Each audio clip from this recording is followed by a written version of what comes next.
disculpa, Benito, porque yo me disculpo públicamente. Sí, pero es que... Y dije, pues no, ya lo llegó. Sí, me dice a la 1, dice, no llego a la 1, dice, te hablo. Y entonces ya me habló, entonces Bueno, ya me vine. pues adelante, entonces. Bueno, buenas tardes.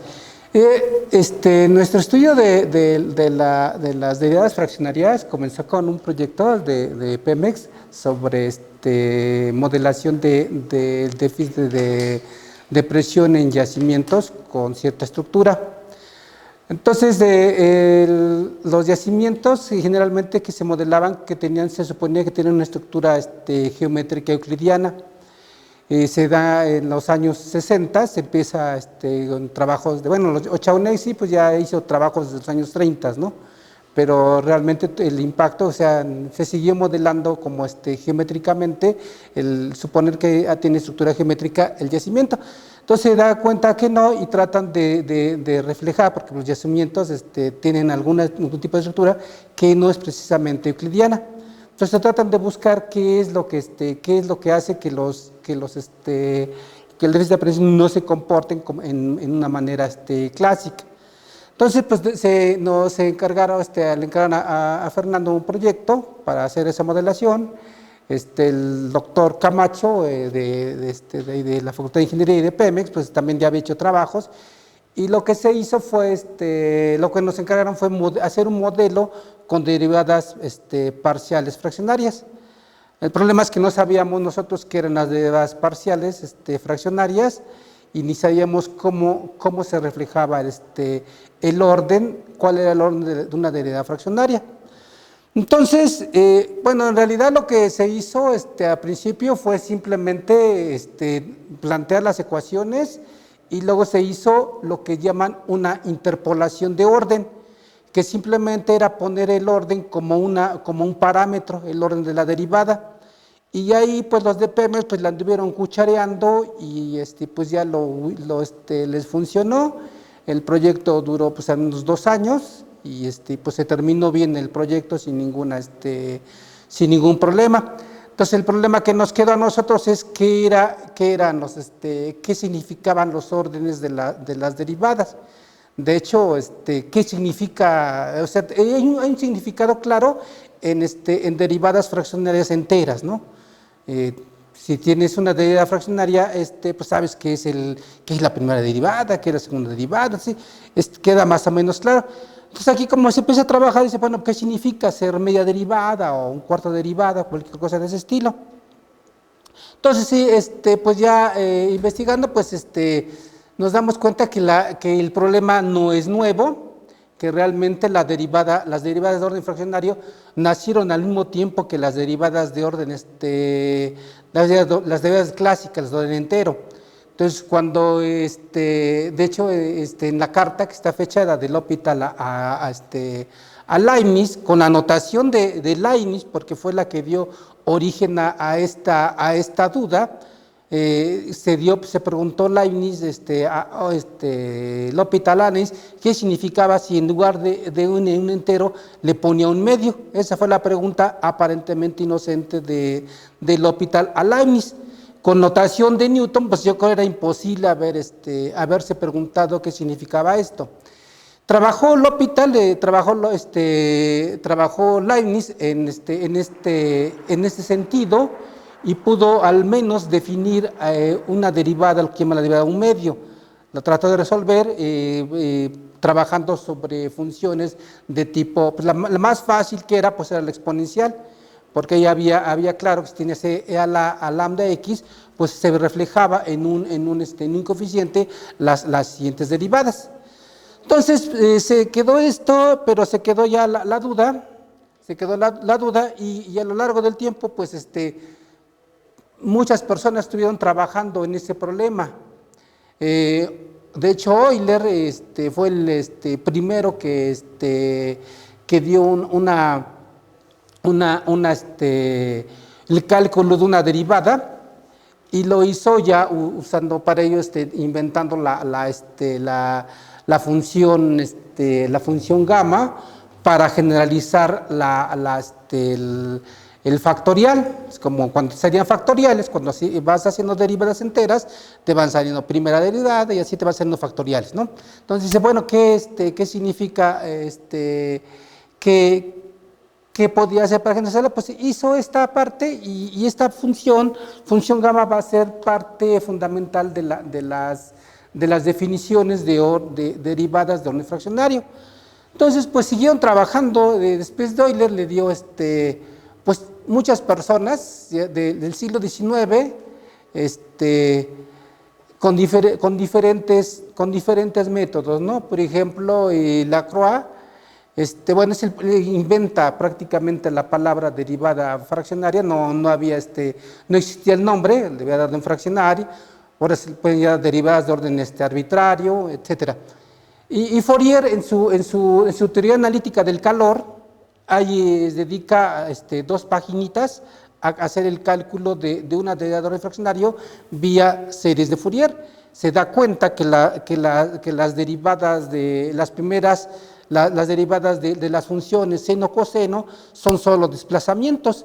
Entonces él trata de integrar el desplazamiento de la derivada dentro del argumento y obtiene lo que después va a ser, al futuro va a terminar siendo eso algún tipo de derivada. Ya en el siglo XX eso ya tiene algún tipo de idea, ya son las pseudodiferenciales que se basan en esas ideas de Fourier. Abel se considera como que la primera persona que resuelve una derivada de orden fraccionario cuando ataca su problema de la tautócrona. Pues él, sin saberlo, utiliza ya en su resolución una derivada de orden fraccionario. No lo hace explícitamente, de hecho él no lo sabe, ya eso se descubre ya con el tiempo, que en realidad lo hizo usando ya este concepto. Y Liouville en 1932 hace lo que se considera ya un tratado sobre cálculo fraccionario, definen lo que es la integral fraccionaria, o sea, van generalizan primero integrales a orden negativo y luego derivadas de orden negativo y luego se van ya a partes menores que el entero. Riemann hace una tesis, cuando está haciendo su tesis doctoral, se dedica a hacer como una tesis alterna, un pequeño tratadito, terminan siendo artículos póstumos de Riemann sobre las derivadas de orden fraccionaria, pero lo hace usando series de Taylor. Entonces, en las series de Taylor, como notó Leibniz, pues el desarrollo te da exponentes enteros. Entonces, pues Leibniz busca sustituir los exponentes enteros por exponentes de orden fraccionario, todos de un término, y luego pues 2n, 3n, etcétera, ¿no? Y le da por ahí un residuo que va terminando siendo algún tipo de definición de derivada fraccionaria, y usa otra que después, otra definición que va a ser la de Grunwald. Grunwald agarra y se toma el proceso de definición.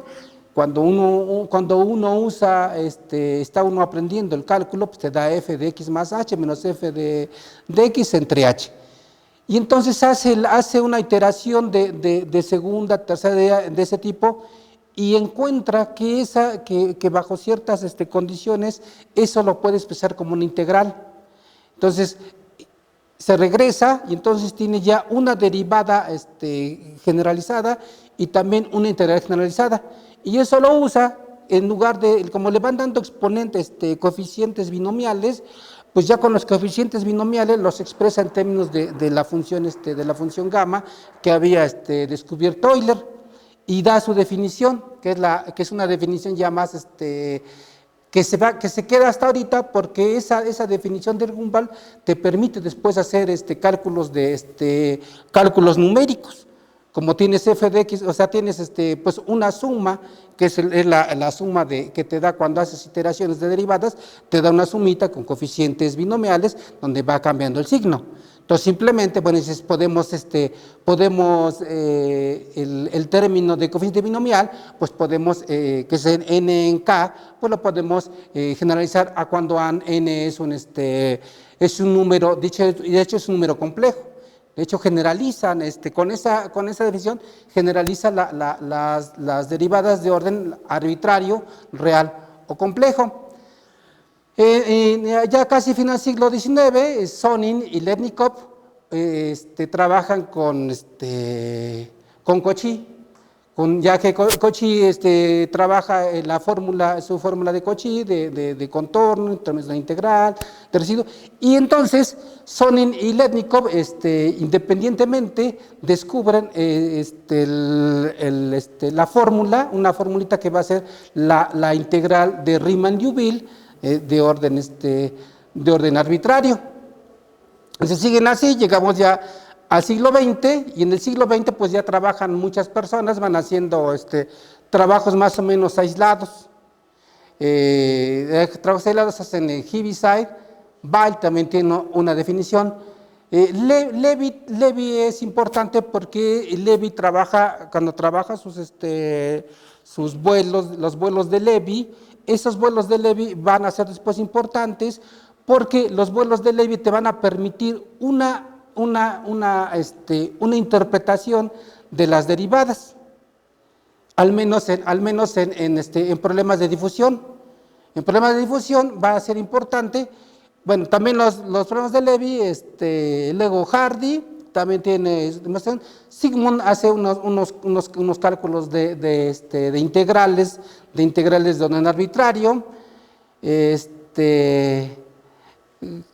Los piden así como una hojita, 2 hojitas en libros que escriben ellos, ¿no? No es así. Samko es ruso, escribe lo que es como una enciclopedia sobre cálculo de orden fraccionario. Ese libro lo escribe en los años finales de los años 70. Ya cuando se escribió el primer libro de cálculo de orden fraccionario en 1974, se escribe el primer libro cuando atacan problemas de advección, dispersión, y entonces calculan principalmente en derivadas de orden 1 medio. Entonces, en 74 escribe el primer libro de cálculo de orden fraccionario, y ya a finales, como 5 años después, Samko también publica su libro, donde recoge todo lo que encuentra prácticamente. Entonces ahí se dan cuenta que había mucha gente que trabajó el problema de manera aislada. O sea, atacaron un problema y pues ahí lo dejaron, ¿no? Y publican el artículo, y como eran rusos, pues nadie se dio cuenta que existían esos artículos. Caputo, en 1967, escribe un libro que se llama Elasticidad e Disipazione. En ese libro trata de calcular un coeficiente que se llama un Q, para unos, Caputo es un geofísico, y ahí descubre él lo que se va a llamar la derivada Caputo. La derivada Caputo es como lo que le da importancia a esta rama, porque la derivada Caputo te va a permitir resolver problemas de frontera, con valores iniciales, lo que no te permiten las otras derivadas. Bueno, entonces estas se llaman integrales de Riemann-Liouville. Si los quiere uno hacer como de manera didáctica, se pueden obtener a base de iteración de integrales o a base de iteración de derivadas, y usando más o menos cálculo básico se pueden ir obteniendo estas definiciones. Dan dos definiciones. Las definiciones, pues son integrales. La aplicación va a ser después, porque son lo que le van a llamar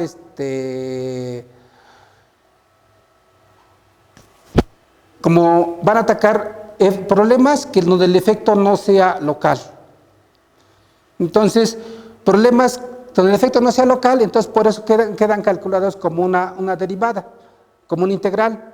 Con las derivadas Caputo, que van a ser las que manejan el tiempo, se va a ver como dos derivadas, prácticamente según el tipo de problema.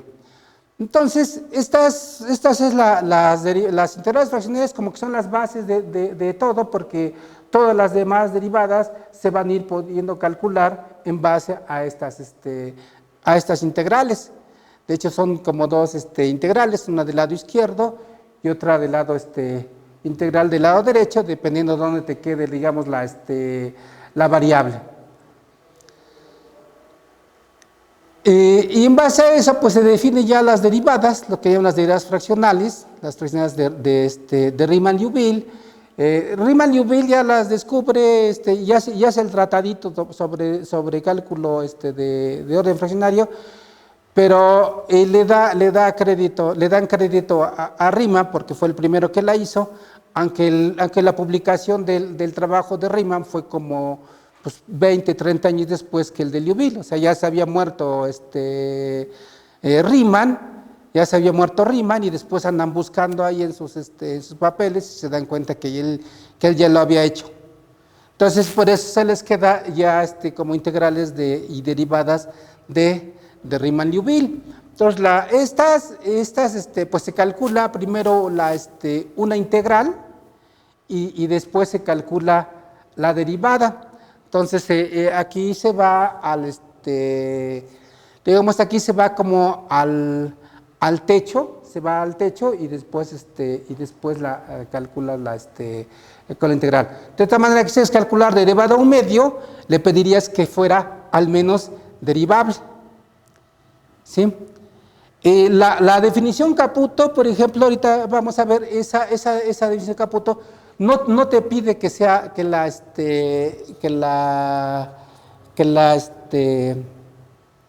si quieres calcular derivada a un medio, no necesitas pedirle que la función sea al menos derivable, porque primero la vas, como que haces la derivada y luego la integral. Entonces, la ventaja de esto es que después pues empiezan a trabajar, a resolver problemas de ecuaciones diferenciales y para eso pues empiezan a aplicar todo tipo de transformadas de Laplace, transformadas de Fourier, transformadas de Mellin. Andan buscando, tratando de reducir las derivadas a problemas de transformadas. Y de hecho, esta es la ventaja de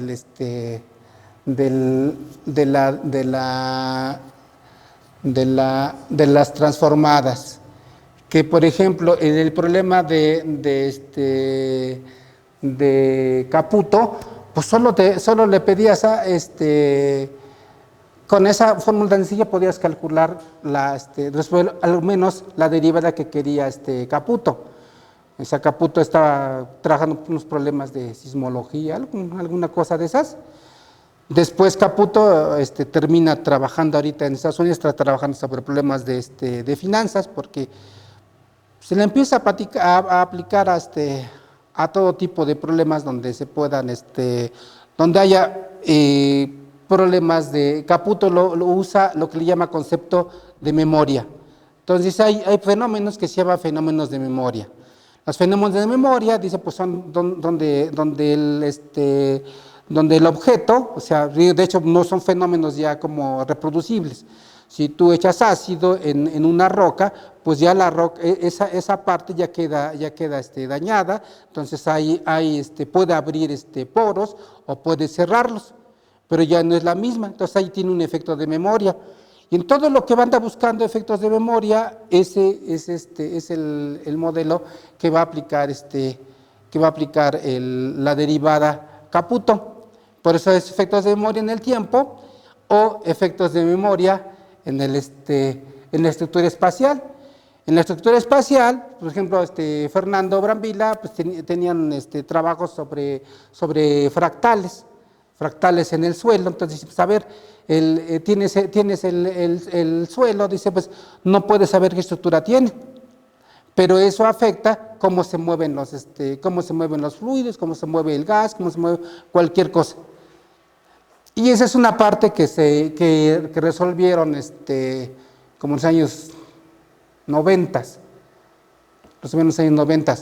Bueno, entonces, los problemas de difusión, como estábamos nosotros centrados en los problemas de difusión en petróleo, el petróleo, pues el modelo básico es partes del planteamiento de una ecuación de difusión.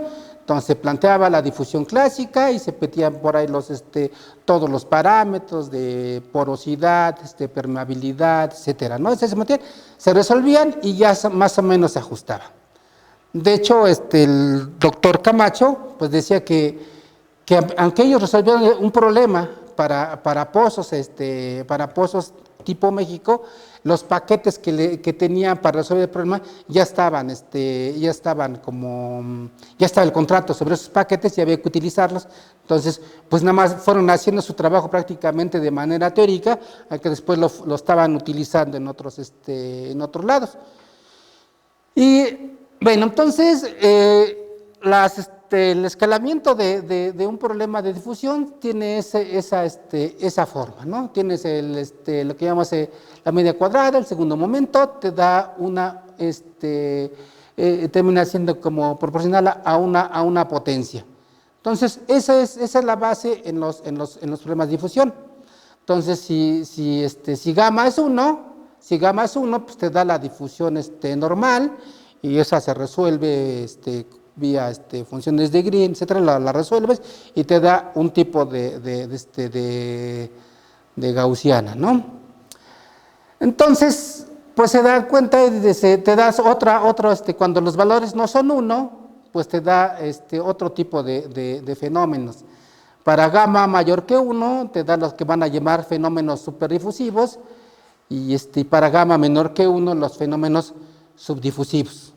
Entonces, ¿de qué depende que un problema sea superdifusivo o sea subdifusivo? En los registros, en los modelos, los fluidos subdifusivos se van a mover como más lentamente. O sea, ¿qué significaba lentamente y por qué se mueve lentamente o por qué un fluido se mueve rápido? Entonces, como los fenómenos pues, dependen de dos parámetros, el tiempo y el espacio, ¿sí? Pues les voy a decir como que lo más importante es esta parte. El movimiento browniano se puede resolver vía lo que le llaman caminos aleatorios en tiempo continuo. Los caminos aleatorios en tiempo continuo, pues al menos el movimiento browniano, consideras variables temporales, variables de tamaño del paso y variables del tamaño del tiempo de descanso antes de que la partícula se vuelva a mover. Si es la partícula y descansa, se mueve. Entonces, en el movimiento browniano eso es muy uniforme. El tiempo que descansa es igual para todo el proceso, y el movimiento, el tamaño del paso también es el mismo. Bueno, entonces esta es la ecuación de cómo se mueve la partícula. Cómo se mueve la partícula va a depender de dos funciones, ¿sí? Una función que es la función de tamaño de paso y otra función que es el tamaño de descanso. Estas funciones, pues, la función de modelo de espera, esta función pues depende dónde estaba la partícula antes para que pueda llegar o sea, tiene que estar en un momento dado en algún lado, pero de tal manera que pueda llegar al punto donde se quiere que se llegue, ¿sí? Y esa pues depende pues que al menos el tiempo sea donde vas a llegar, de ahí sea para adelante, ¿no? Entonces tienes estas dos funciones. Esta es la función de tiempo de espera, esta es la función del modelo de velocidad, o sea, del tamaño de paso, ¿sí? Y pues eso es lo que tienes básicamente para resolver el problema. Entonces, Levy, como en los vuelos de Levy, pues tiene lo que le llaman las distribuciones de Levy simétricas y de un solo lado. Las distribuciones simétricas te van a servir para medir el tamaño del paso, porque cuando tú tienes una partícula o avanza o regresa, en el caso lineal. Y si no, pues tienes más libertad de moverte. En el caso del tiempo, el tiempo solo es positivo. Entonces el tiempo es avanza, descansas, avanza, descansa, avanza, descansa. El descanso puede ser corto, puede ser largo, etc. Entonces el chiste con esto es que es variable. Entonces con estas funciones, con esas distribuciones simétricas de Levy, que tienen esta propiedad, o sea, las puedes, se pueden expandir en series de Taylor de esa manera, y luego eso te va a servir para aproximarlas con alfa y beta menor que 1, pues se supone que eso ya se van a ir van a converger rápidamente, ¿no? Entonces te tomas las ecuaciones, estas les aplicas transformadas de Laplace Fourier, y con estas transformadas de Laplace Fourier, pues tú obtienes esta expresión en términos de las variables de Fourier de Laplace. Estas ecuaciones no se pueden despejar, o sea, no hay forma de despejarlas, pero te pueden ayudar porque, por ejemplo, obtienes ya la expresión de la media cuadrada, obtienes y le puedes dar ya tomar ciertos valores, ¿no? Entonces, a partir de esa ecuación, de la ecuación que es la ecuación de Montrol-Weiss, esta la descubre Montrol-Weiss trabajando en caminos aleatorios en tipo continuo con métodos de teoremas de límite central para convergencia de las variables. Entonces le queda así, pero usando esta expresión, pues vas a obtener que usando las transformadas de Laplace y las transformadas de Fourier, se obtiene, haciendo esos despejes geométricos, que la parte izquierda te va a dar la derivada de fraccionaria en el tiempo, una de Caputo, y la otra te va a dar otro tipo de derivada, que es una derivada de Riesz. La de Riesz, en el caso es que considera el movimiento de los dos lados, ¿sí? Y con eso obtienes, pues prácticamente esta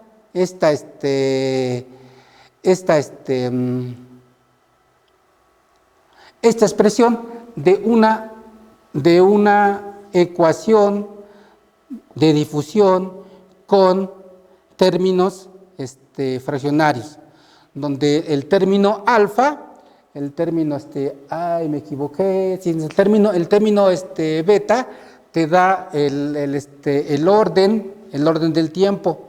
El orden del tiempo, entonces te va a decir, como son vuelos de Levy, te va a decir que el tiempo puede moverse así rápidamente y eso van a ser los descansos. En el caso del espacio, te va a decir que otra vez que la partícula puede estar, los movimientos pueden ser muy rápidos. Entonces, en el primer caso, te da que los movimientos de la partícula son lentos, y en el segundo caso, te da que los movimientos de la partícula pueden ser rápidos. ¿Por qué? ¿A qué se deba? Pues eso se debe analizar problema tras problema. O sea, problema particular, pues no te van a dar las ecuaciones tan explícitamente, pero se pueden ir trabajando numéricamente de alguna manera de este tipo, ¿sí? Bueno, lo que seguía pues era un ejemplo, ¿no? Un ejemplo en el caso del ejemplo de tomarse una ley de Fick fraccionaria, hacer la ecuación constitutiva y luego te da otra ecuación de difusión que no te queda tan bonita como esta, pero que se puede ir trabajando y en base a esa ecuación pues esperamos nosotros poder resolver el problema que se tiene planteado, que es como modelar un un pozo con tres estados y tres medios. Y ese es como que el objetivo del por qué estamos con esta cosa. Ah.